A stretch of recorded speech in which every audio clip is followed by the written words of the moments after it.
한국은 지금 너무 빠르게 늙어가고 있습니다. 그러나 더 두려운 사실은 늙어가는 속도보다 노후 준비가 되지 않은 속도가 훨씬 더 빠르다는 점입니다. 길을 걷다 보면 혼자 걸음을 옮기는 노인분들이 유독 눈에 띄고, 지하철에서도 병원에서도 시장에서도 서로 기대지 못한 채 조용히 하루를 버티는 모습이 이제는 낯설지도 않습니다. 사람들은 속으로 묻습니다. 내 나이쯤 되면 다 이렇게 사는 건가? 하지만 오늘 우리가 마주할 이야기는 단순한 한숨의 이유가 아니라 지금 한국 노년층이 어떤 현실 속에 던져져 있는지, 왜 수십 년 동안 말해지지 않았던 불편한 진실이 우리 삶을 뒤흔들고 있는지를 보여주는 시작점입니다. 특히 많은 분들이 마음속 깊이 묻어두었던 질문, 나는 혹시 혼자 늙고 혼자 아프고 결국 혼자 떠나는 건 아닐까? 라는 두려움에 이 영상은 곧바로 답하려 합니다. 그동안 자식 걱정, 돈 걱정, 건강 걱정에 밀려 제대로 들여다보지 못했던 노후라는 마지막 인생 준비, 이제는 피할 수 없습니다. 오늘의 이야기는 누군가의 불행을 보여주기 위한 것이 아니라 여러분의 남은 시간을 어떻게 지켜내고 단단하게 만들 수 있는지 알려주는 나침반이 될 것입니다. 지금 이 순간 화면을 넘기지 말아야 하는 이유는 분명합니다. 이것은 남의 이야기가 아니라 곧 나의 이야기가 될 수 있기 때문입니다. 혹시 아직 구독하지 않으셨다면 앞으로 찾아올 중요한 영상들을 놓치지 않도록 가볍게 구독과 좋아요만 눌러두세요. 그 선택 하나가 여러분의 10년 뒤를 바꿀 수도 있습니다. 이제 본격적인 이야기를 시작해 봅시다. 한국 노년의 현실을 이야기할 때 우리는 흔히 통계부터 떠올립니다. 하지만 오늘 첫 장면은 숫자가 아니라 한 사람입니다. 바로 76세 김준호 어르신. 경기도 외곽의 작은 임대 아파트에서 혼자 사는 그의 하루를 따라가 보면 지금 한국 노년층을 괴롭히는 문제들이 얼마나 조용하고도 깊게 스며들어 있는지 자연스럽게 드러납니다. 아침에 눈을 뜨면 가장 먼저 들리는 건 시계 초침 소리입니다. 그 외에는 아무 소리가 없습니다. 옆에서 숨을 쉬는 사람도, 물 끓는 소리도, 아침 준비하는 누군가의 발걸음도 없습니다. 김준호 어르신은 혼자 산 지 오래라 익숙해졌다고 말하지만 익숙함이 곧 편안함을 의미하진 않습니다. 그는 일어나자마자 무심히 이렇게 중얼거립니다. 또 하루가 시작됐네. 그런데 왜 이렇게 길게 느껴질까? 바로 이 지점이 한국 노년이 왜 이렇게 빠르게 무너지고 있는지의 출발점입니다. 외로움, 빈방, 적막. 이 세 가지가 지금 한국 노인의 하루를 구성하는 가장 현실적인 요소입니다. 한국은 세계에서 가장 빠르게 늙어가는 나라임에도 불구하고 나이가 들수록 지탱할 힘이 약해지는 나라가 되었습니다. 많은 어르신들이 말합니다. 내가 이렇게 늙을 줄 몰랐어. 이렇게 갑자기 혼자가 될 줄 몰랐어. 이렇게 돈이 빨리 줄어들 줄은 몰랐어. 대부분의 노인은 대비하지 못했습니다. 하지만 그들을 탓할 수는 없습니다. 김준호 어르신 세대는 살아남기 위해 청춘을 다 써야 했던 세대였습니다. 새벽부터 공장으로 출근하고 가족을 먹여 살리고 부모를 모시느라 정작 자신의 노후는 챙길 겨를조차 없었습니다. 한국은 시대를 통째로 내달렸고 그 속도는 너무 빨랐습니다. 살아남는 것이 우선이었기 때문에 나중이라는 개념조차 사치였습니다. 문제는 사회가 빠르게 늙고 있는데 노인을 위한 준비는 턱없이 늦었다는 사실입니다. 마치 거대한 파도 앞에 우산 하나 들고 서 있는 모습과 같습니다. 노년층 전체가 한꺼번에 위험지역으로 들어가고 있는데 그들을 보호할 제도적 방패는 너무 얇고 약합니다. 여기서 시청자에게 첫 번째 질문을 던집니다. 정말 한국의 노인들은 이렇게까지 불안한 노년을 맞이해야만 하는 걸까? 이 질문은 단순한 의문이 아니라 지금 대한민국이 오랫동안 외면해온 진짜 문제이며 오늘 영상 전체를 이끌어갈 핵심 주제입니다.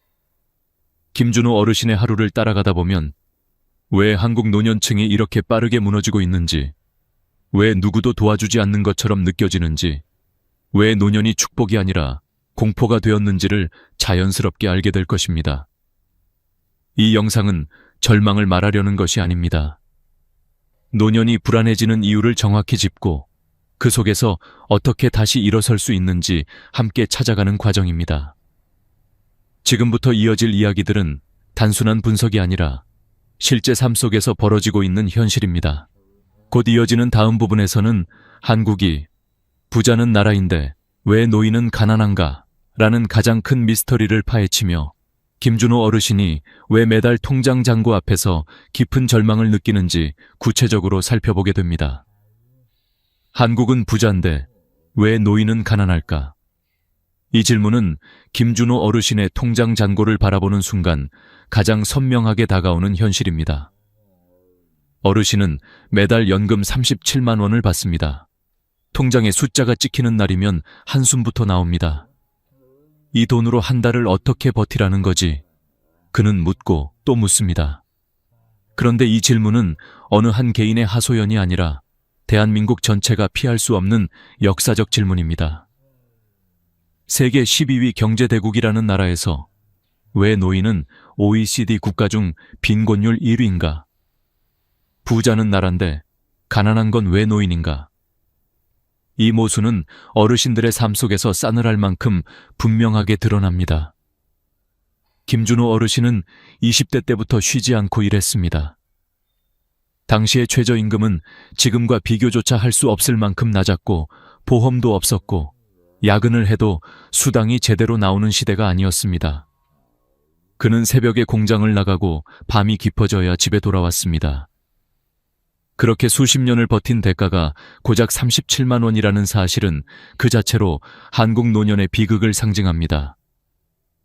이 금액은 이론적인 수치나 통계가 아니라 실제 생존을 위협하는 절대적인 부족입니다.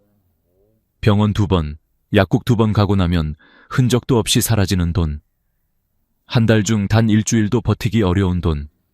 바로 이것이 한국 노년층의 냉혹한 현실입니다. 사람들은 종종 말합니다. 노후 준비를 왜 안 했지? 본인 책임 아니야? 그러나 그 말은 당시 시대를 이해하지 못한 시선입니다. 준비하고 싶어도 준비할 돈이 없었고, 준비할 시간이 없었고, 준비라는 개념 자체가 존재하지 않았던 시대였습니다. 먹고 살기 위해 버티는데 하루가 다 지나가는 삶, 그것이 그 세대의 현실이었습니다.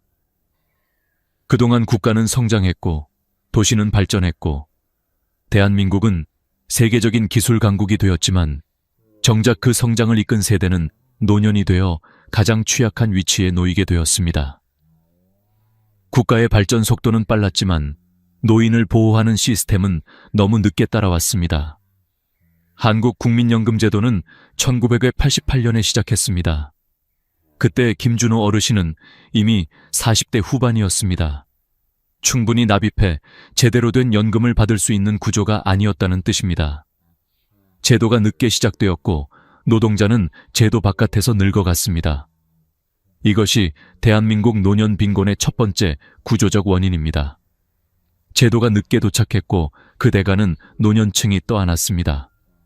두 번째 원인은 연금액 자체의 낮은 수준입니다. OECD 국가 중 한국은 보험료를 가장 적게 내는 나라입니다. 적게 냈으니 적게 받을 수밖에 없다는 논리는 맞지만 그 구조를 만든 것은 노년층이 아니라 정책을 설계한 사람들이었습니다. 지금 어르신들은 자신이 선택하지 않은 제도에서 가장 큰 손해를 보고 있는 세대입니다. 가난은 어느 날 갑자기 찾아오지 않습니다. 천천히, 조용히, 하지만 매우 확실하게 다가옵니다. 병원비가 부담되어 조금씩 진료를 미루고 식비를 아끼려 반찬을 줄이고 교통비를 줄이려 외출을 줄이고 관리비가 두려워 전기 사용을 줄이는 그 작은 선택들이 하루하루 쌓이면서 삶 전체를 더 좁게 만들고 더 약하게 만들고 결국 더 불안하게 만듭니다. 병원을 미루면 병은 악화되고 병이 악화되면 더 큰 병원비가 필요해지고 결국 가난이 병을 만들고 병이 다시 가난을 만드는 악순환이 이어집니다. 한국 노년층이 가장 두려워하는 두 가지. 갑작스러운 병과 갑작스러운 지출, 이 두 가지는 대부분 동시에 찾아옵니다. 이런 현실을 마주하고 많은 사람들은 묻습니다. 그럼 국가는 무엇을 하고 있는가? 왜 노인을 보호하지 못했나? 그러나 이 질문 역시 간단하지 않습니다. 한국은 너무 빨리 성장했고 너무 빠르게 고령 사회로 진입했습니다. 속도가 정책을 앞질렸고 정책은 현실을 따라가지 못했습니다. 국민연금은 기본적인 생계를 보장하기에 턱없이 낮고 기초연금은 도움이 되지만 생활 전체를 지탱하기엔 부족합니다. 생활지원제도는 서류가 복잡하고 조건이 까다롭고 자식 소득 때문에 탈락하는 경우가 흔합니다. 실제로 가난한 사람이 제도상 가난하지 않은 사람으로 판정되는 일은 너무 흔합니다. 김준호 어르신도 기초생활수급을 신청하려 했지만 아들의 소득 때문에 자격이 되지 않았습니다. 그러나 아들은 자신의 가정에도 여유가 없어 도움을 드릴 수 없었습니다.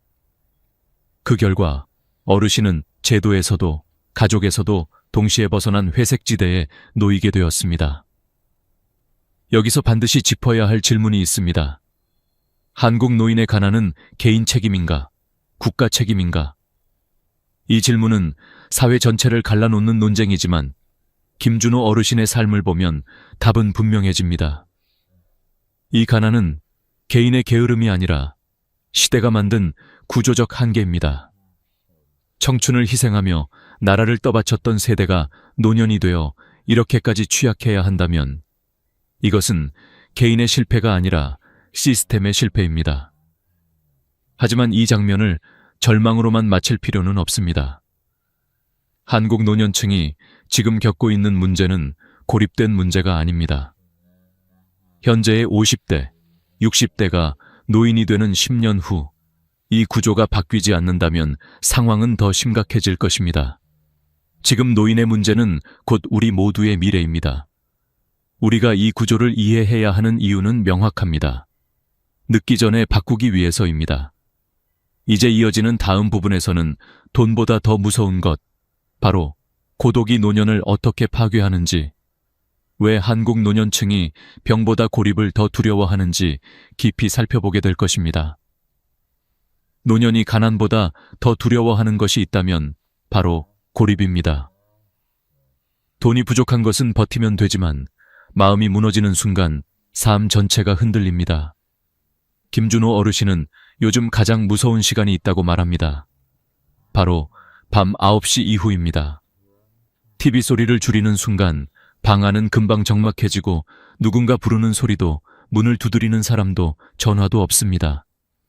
아주 작은 소음마저 사라진 공간 속에서 그는 때때로 이렇게 중얼거립니다. 내가 오늘 밤에 쓰러지면 누가 날 가장 먼저 발견할까? 이웃일까? 관리사무소일까? 아니면 아무도 모른 채 아침을 맞게 될까? 이 질문은 한국 노년층이 말하지 못하고 숨겨둔 가장 큰 공포입니다. 한국 사회에서 고독은 어느새 노년층의 일상이 되었습니다. 하지만 그 고독을 단순히 외로움으로 치부해서는 안 됩니다. 고독은 건강을 악화시키고 감정을 무너뜨리고 삶의 의지를 약하게 만듭니다. 연구에 따르면 노년층의 고독은 치매 위험을 1.5배 이상 높이고 우울증 발병률을 2배까지 증가시킵니다. 다시 말해 고독은 눈에 보이지 않는 질병입니다. 그러나 문제는 대부분의 노인들이 이 병을 병으로 여기지 않는다는 것입니다. 그저 원래 나이 들면 다 이렇게 살지 뭐 라고 말하며 묵묵히 혼자 버텨낼 뿐입니다. 왜 이렇게 되었을까? 한국 노년층이 고독을 더 두려워하는 이유는 단순히 혼자 살아서가 아닙니다. 가장 큰 원인은 자식에게 부담이 되고 싶지 않다는 마음입니다. 김준호 어르신 역시 멀리 사는 아들에게 늘 이렇게 말합니다. 잘 지낸다. 걱정하지 마라. 아프지 않다. 외롭지 않다. 그러나 이 말들은 사실을 감추기 위한 방패일 뿐입니다. 어르신은 진짜 감정을 드러내면 아들이 자신 때문에 더 힘들어질까봐 두려웠습니다. 한국 노년층 대부분이 이런 마음을 품고 있습니다. 도움을 요청하지 못하는 고독, 말하지 못하는 두려움. 이 침묵이 오히려 고립을 더욱 깊게 만듭니다. 여기서 중요한 질문이 생깁니다. 도대체 왜 한국에서는 노인이 가족에게조차 솔직해지지 못하는가? 이 질문은 반드시 논쟁을 불러옵니다. 어떤 사람들은 요즘 젊은 사람들도 너무 바쁘다, 부모까지 챙길 여유가 없다고 말합니다. 반면 또 다른 사람들은 부모 세대가 한국을 만든 세대인데 왜 외면하는가 라고 반박합니다. 하지만 이 두 의견을 관통하는 더 큰 진실이 있습니다. 한국 사회 전체가 외롭다는 것입니다. 젊은 세대도 외롭고 중년도 외롭고 노년도 외롭습니다. 그러나 그중 가장 약한 고리, 가장 먼저 무너지는 고리는 바로 노년층입니다. 노년의 고독은 삶을 조용히 갉아먹습니다. 관계는 줄어들고 대화할 사람이 사라지고 아침에 눈을 떠도 반겨줄 사람이 없습니다. 예전에는 당연했던 일들, 누군가와 식탁을 함께 쓰는 일, 같이 TV를 보며 웃는 일, 잠들기 전에 내일 봐 라고 말할 수 있는 일, 이런 작은 연결들이 사라지면 하루는 너무 길어지고 밤은 너무 무겁습니다. 김준호 어르신은 가끔 이런 생각을 합니다. 내가 왜 이렇게 오래 살아야 하지? 나는 누구를 위해 남아있는 걸까? 이 말은 단순한 외로움이 아니라 삶의 의미가 흔들리는 순간에만 나오는 말입니다. 사람들은 종종 말합니다. 나이가 들면 다 외로운 거라고. 하지만 그것은 사실이 아닙니다. 나이가 들면 자연스럽게 외로워지는 것이 아니라 작은 단절들이 쌓여 어느 날 갑자기 고립이 완성되는 것입니다. 친구가 하나둘 세상을 떠나고 자식은 멀리 살고 동네에서도 점점 얼굴을 내밀지 않게 되고 어느 순간 주변의 모든 연결이 끊어진 것처럼 느껴집니다. 특히 배우자를 먼저 떠나보낸 노년층은 삶의 중심이 무너지는 경험을 합니다. 김준호 어르신 역시 몇 년 전 아내를 떠나보냈습니다. 거실 한쪽에 놓인 사진을 볼 때마다 마음속 깊은 곳에서 이런 말이 흘러나옵니다. 나는 왜 이렇게 오래 살아남았을까? 고독은 노인을 무너뜨리는 가장 빠르고도 조용한 위험입니다. 그리고 한국은 OECD 국가 중 노인 고독사 증가 속도 1위입니다. 이는 단순한 통계가 아니라 사회가 이미 경고하고 있는 신호입니다. 수많은 노인들이 도움을 요청하지 못하고 말하지 못하고 결국 세상과 연결이 끊긴 채 생을 마감하고 있습니다. 이 현실을 외면하는 순간 문제는 더 커질 뿐입니다. 하지만 여기서 모두 절망할 필요는 없습니다. 고독이 문제라면 답도 분명합니다. 연결의 회복. 김준호 어르신은 어느 날 스스로에게 질문을 던졌습니다. 내가 마지막으로 누군가에게 전화를 건 게 언제였지? 그 질문에 답하지 못한 그는 그날 작은 결심을 했습니다. 혼자 견디지 않겠다고. 그 후 그는 동네 복지센터를 찾고 산책 모임에 나가고 도서관 프로그램에 참여하기 시작했습니다. 처음엔 어색했지만 어느 순간 누군가가 오늘은 좀 괜찮으세요? 라고 묻는 그 한마디가 하루를 버티게 해주었습니다. 고독은 한 번에 사라지지 않습니다. 하지만 작은 연결 하나만 있어도 내일을 버틸 힘이 생깁니다. 다음 부분에서는 왜 많은 노인들이 늙어서도 일을 해야 하는지, 왜 한국이 노인 고용률 1위 국가가 되었는지, 그리고 그 일자리가 희망이 아니라 또 다른 위험이 되는 이유를 깊이 파헤쳐 보겠습니다. 한국이 OECD 국가 중 노인 고용률 1위라는 사실은 겉으로 보면 활기찬 노년층의 모습처럼 보일 수도 있습니다. 하지만 실제로 그 안을 들여다보면 전혀 다른 진실이 드러납니다. 한국의 노인들이 일하는 이유는 활동적인 삶을 위해서가 아니라 생존을 위해서입니다. 김준호 어르신의 삶을 따라가 보면 이 현실이 얼마나 명확하게 드러나는지 알 수 있습니다. 그는 76세가 된 지금도 일을 해야 합니다. 연금은 생활비에 턱없이 부족하고 병원비는 계속 늘어나고 물가도 올라가고 관리비조차 감당하기 어려운 날들이 많습니다. 그래서 그는 결국 다시 일을 찾을 수밖에 없었습니다. 그런데 문제는 나이가 들수록 선택할 수 있는 일자리가 거의 없다는 점입니다. 김준호 어르신이 처음 선택한 일은 새벽 첫 버스를 타고 가야 하는 물류센터 상자 분류 업무였습니다. 2시간만 일해도 무릎이 아파 몸을 제대로 펼 수 없을 정도로 힘든 일이었습니다. 하지만 그는 묵묵히 버텼습니다. 힘들어도 해야지. 안 하면 먹을 게 없는데.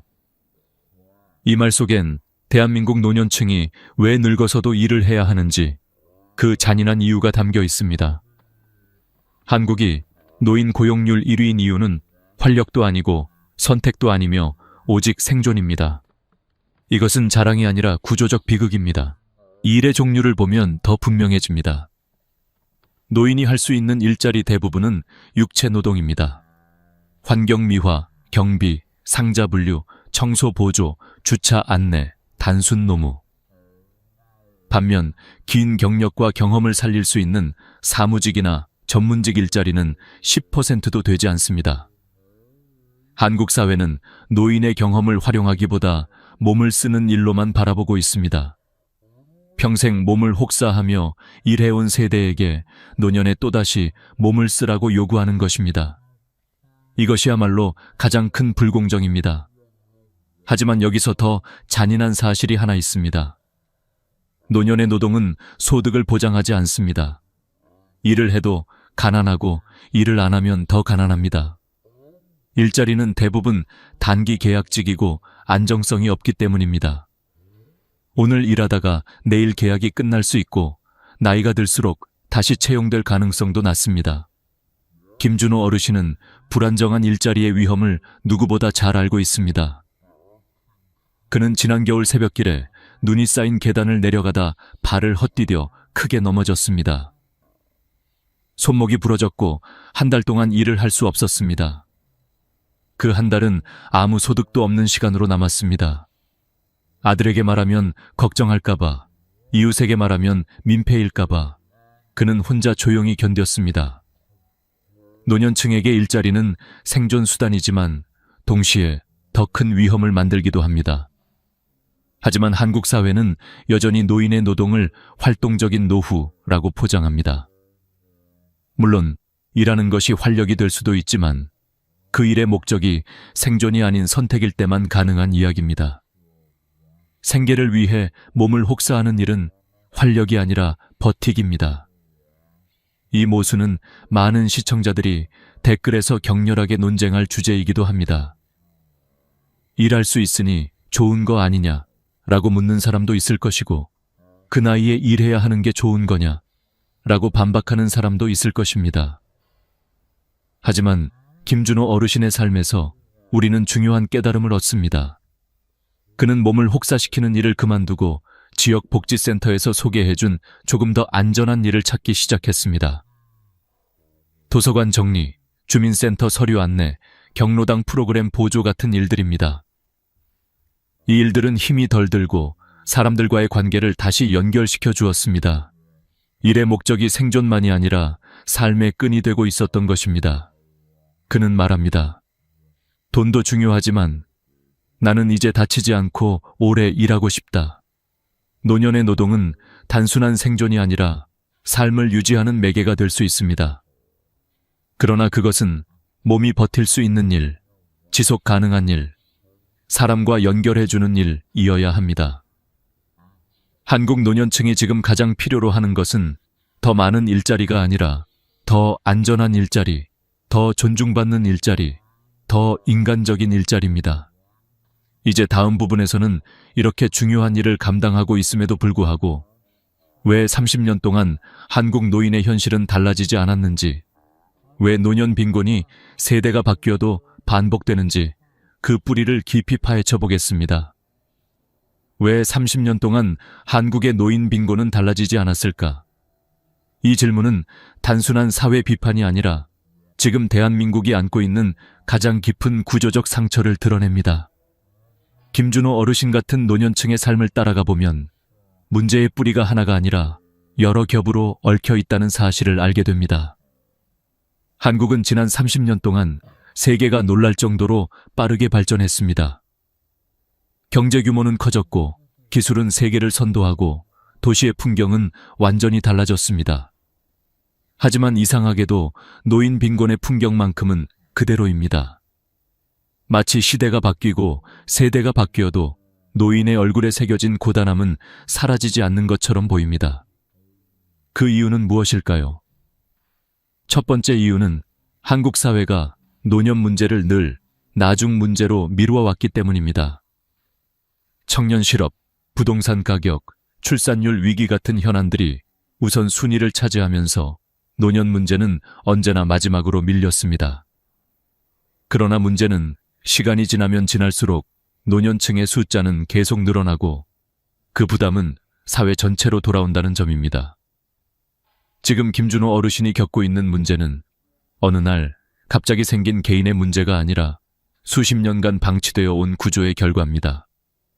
두 번째 이유는 가족이 노인을 책임지는 전통이 너무 오래 유지되었기 때문입니다. 과거 한국 사회에서는 자식이 부모를 돌보는 것이 당연한 일로 여겨졌습니다. 하지만 시대는 바뀌었습니다. 자식 세대는 자신도 먹고 살기 바쁘고 맞벌이가 기본이 되고 육아와 일자리 경쟁에 지쳐 있습니다. 부모를 경제적으로, 정서적으로, 물리적으로 책임질 여유가 없습니다. 그런데도 제도는 여전히 부모는 자식이 돌본다는 전제를 버리지 못하고 있습니다. 이 간극이 만들어내는 결과는 명확합니다. 실제로는 보호받지 못하는데 제도는 보호되고 있다고 판단해버리는 구조적 착시입니다. 그래서 많은 노인들이 지원 대상에서 빠지고 사각지대는 더 넓어집니다.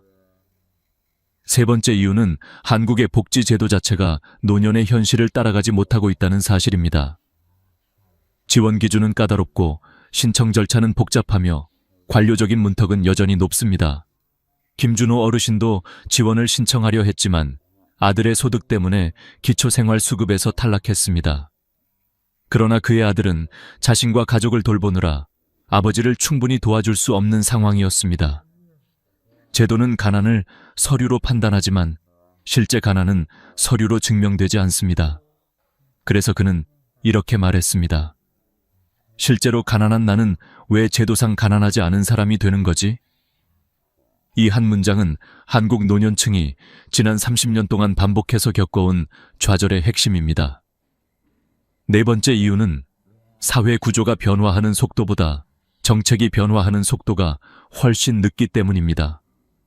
고령화는 이미 예측되었고 노인 인구가 폭발적으로 늘어날 것이라는 사실도 오래전부터 알고 있었습니다. 하지만 정책 변화는 거북이처럼 느리게 움직였습니다. 한 세대가 늙을 동안 사회의 시선은 바뀌었지만 제도는 바뀌지 않았습니다. 그 결과 노인 빈곤의 구조는 1990년대와 거의 달라지지 않은 채 지금까지 이어지고 있습니다. 또 하나 중요한 문제가 있습니다.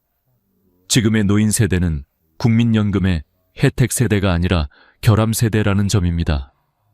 제도가 너무 늦게 도입된 탓에 충분히 납입하지 못했고 납입하더라도 받은 금액은 극도로 낮습니다. 현재의 노인들이 연금을 적게 받는 것은 그들의 선택이 아니라 시대의 선택이었습니다. 그럼에도 사회는 종종 노인들에게 묻습니다. 왜 준비하지 않았냐고. 이 질문은 상황을 이해하지 못한 채 던지는 또 하나의 상처입니다.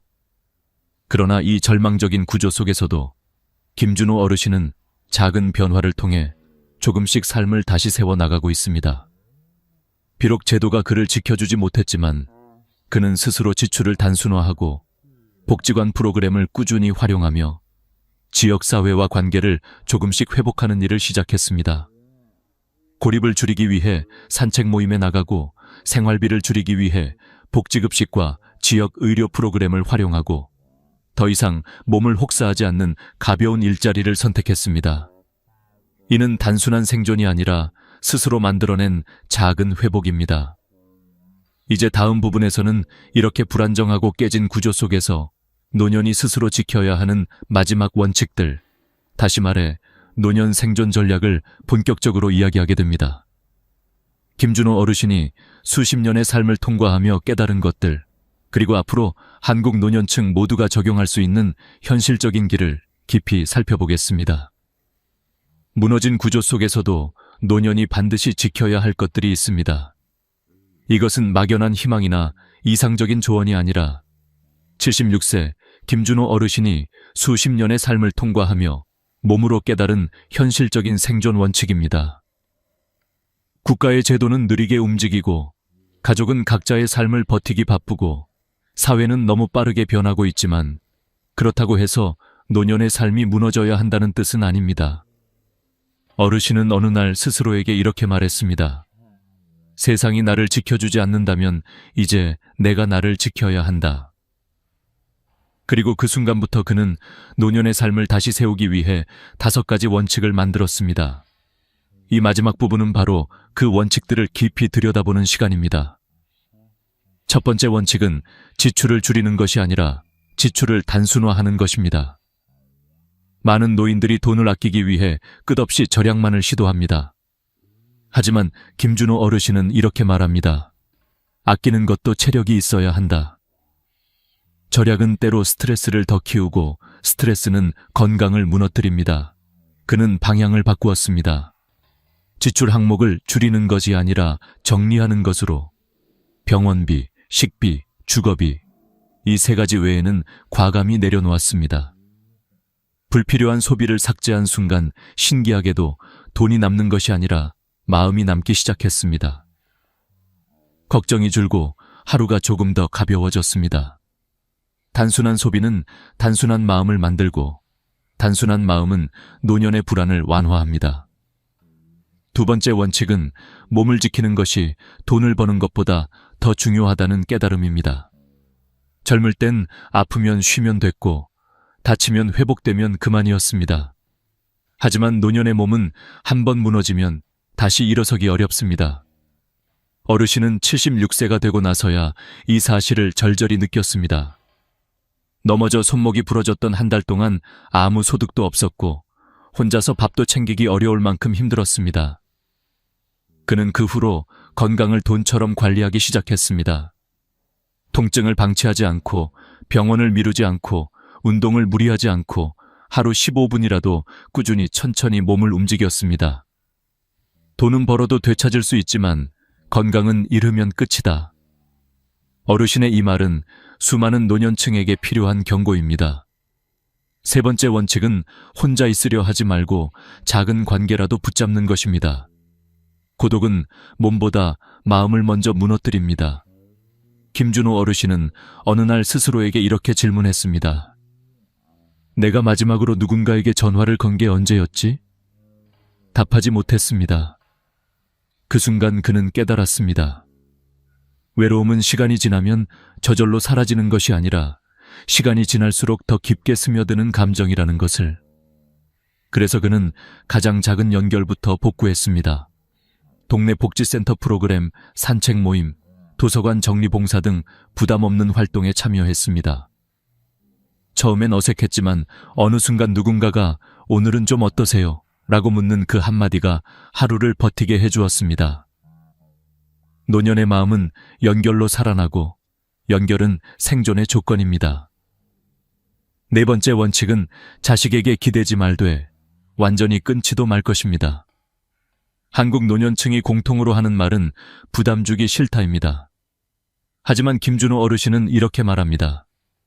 부담을 주지 않으려다 나만 무너진다. 중요한 것은 무거운 기대가 아니라 가벼운 연결입니다. 큰 지원을 요구하지 않아도 됩니다. 다만 자식과의 연락을 완전히 끊어버리는 순간 노년의 고립은 극단적으로 깊어집니다. 그는 작은 원칙을 세웠습니다. 도움은 조금만, 연락은 꾸준히. 부담되지 않는 연락이 관계를 지키는 가장 현실적인 방법입니다. 5번째 원칙은 지금 가진 것으로 지금 있는 자리에서 다시 시작하는 것입니다. 노년은 잃어가는 시간이 아니라 남아있는 것을 지켜야 하는 시간입니다. 젊을 때는 무엇을 더 가질까가 목표였다면 노년에는 무엇을 지켜야 할까가 목표입니다. 김준호 어르신에게 남아있는 것은 많지 않았습니다. 건강의 일부, 작은 연금, 몇 명의 관계. 하지만 그는 이 세 가지를 토대로 삶을 다시 세웠습니다. 남아있는 것은 적지만 그 적은 것을 붙잡는 힘이 노년을 단단하게 만듭니다. 그는 말합니다. 나는 끝났다고 생각했는데 다시 시작할 게 아직도 남아있더라. 이 5가지 원칙은 거창한 변화가 아니라 지금 이 자리에서 누구나 당장 적용할 수 있는 작은 시작들입니다. 국가정책은 느리게 움직이고 사회 구조는 바뀌기 어렵지만 노년의 삶은 완전히 무너질 필요는 없습니다. 중요한 건 어떻게 버틸까가 아니라 어떻게 다시 일어설까입니다. 김준호 어르신은 말합니다. 노년은 끝이 아니라 2번째 인생이야. 나는 이제 그 2번째 인생을 조금씩 다시 살아보려고 해. 이 영상이 여러분의 남은 날들을 더 단단하게, 덜 외롭게, 덜 아프게 만드는 작은 지도가 되길 바랍니다. 여기까지 함께 해주셔서 감사합니다. 여러분의 생각을 댓글로 남겨주세요. 서로의 지혜가 누군가의 내일을 바꿀 수 있습니다. 다음 영상에서는 지금 한국 노년층이 가장 후회하는 선택 3가지와 절대 하면 안 되는 노후 패턴을 깊이 다루겠습니다. 놓치지 않도록 구독과 좋아요 잊지 마세요.